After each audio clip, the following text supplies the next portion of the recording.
নেবে, শুনে বলবে কে একরকম হবে।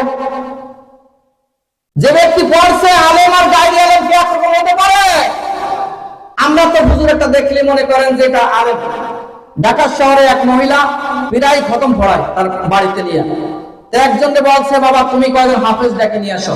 তো উনি 9 জন হাফেজ ডেকে নিয়ে এসে আর উনি সাথে সাথে পড়ছে। যখন পড়া শেষ খতম গেছে, টাকা আনতে গেছে, বলছে খালাম্মা টাকা দেন। বলে বাবা কয়জন? খালাম্মা 9 জন হাফেজ আর আমি হলাম গায়রি হাফেজ। তাই ধরো তোমার হলো 500 আর ওকে 300 করে দিও। তার মানে বুঝতে পারছে গায়রি হাফেজ তার মানে আল্লাহর পক্ষ থেকে আসামিতি, এটা আল্লাহ পাঠাইছে। গায়রি বোঝে না, যেটা লেখাপড়া ছাড়া সাধারণত কোরআন শরীফ পড়তে পারে, এই জন্য গায়রি বলা হয়েছে, গায়রি আলেম। এই জন্য সে বলছে কি নামাজ পড়লে আল্লাহ জান্নাত দেবে, মানে একটা সে খুঁজে পাই নাই।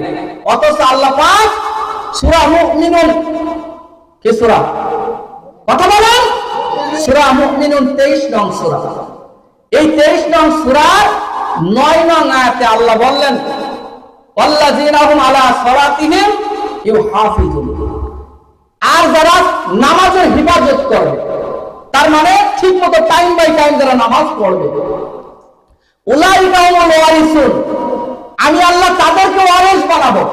ওয়ারিস কারা? আপনার বাবা যে সম্পদ রেখে গেছে, আপনার ওয়ারিসনামা তুললে ছেলেটা আপনার নাম বসে, আপনি বাবার জন্মদাতা সন্তান। কথা বুঝতে পারছেন? তাহলে আল্লাহ বললেন উলাইকা হুমুল ওয়ারিসুন, আমি তাদেরকে ওয়ারিস বানাবো। আল্লাযিনা ইয়ারিসুনাল জান্নাতুল ফিরদাউসা হুম ফিহা খালিদুন, এটা 11 নং আয়াত সূরা মুমিনুনের। আল্লাহ বললেন আমি জান্নাতুল ফিরদাউসের ওয়ারিস বানাবো, সে জায়গা তারা চিরস্থায়ী হবে। সুবহানাল্লাহ। ঠিক অনুরূপ ভাবে এইরকম ভাবে 70 নং সূরার ভিতরে আল্লাহ 34-35 নং আয়াতে এই একই কথা, একই আয়াত নাযিল করছে।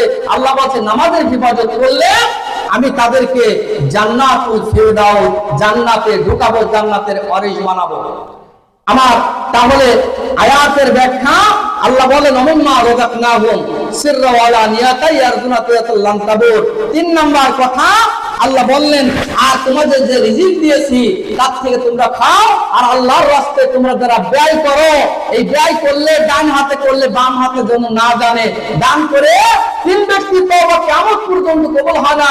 সালাসাতুল্লাহ ইয়াকবালুল্লাহু আযজা ওয়াজাল্লা মিনহু ওয়া কিয়ামতি সারফাতিন মান্নান মুকাজ্জিবি কাদা ইবনে মাজার হাদিস। রাসূল বলেছে 3 ব্যক্তির তওবা কিয়ামত পর্যন্ত কবুল হয় না।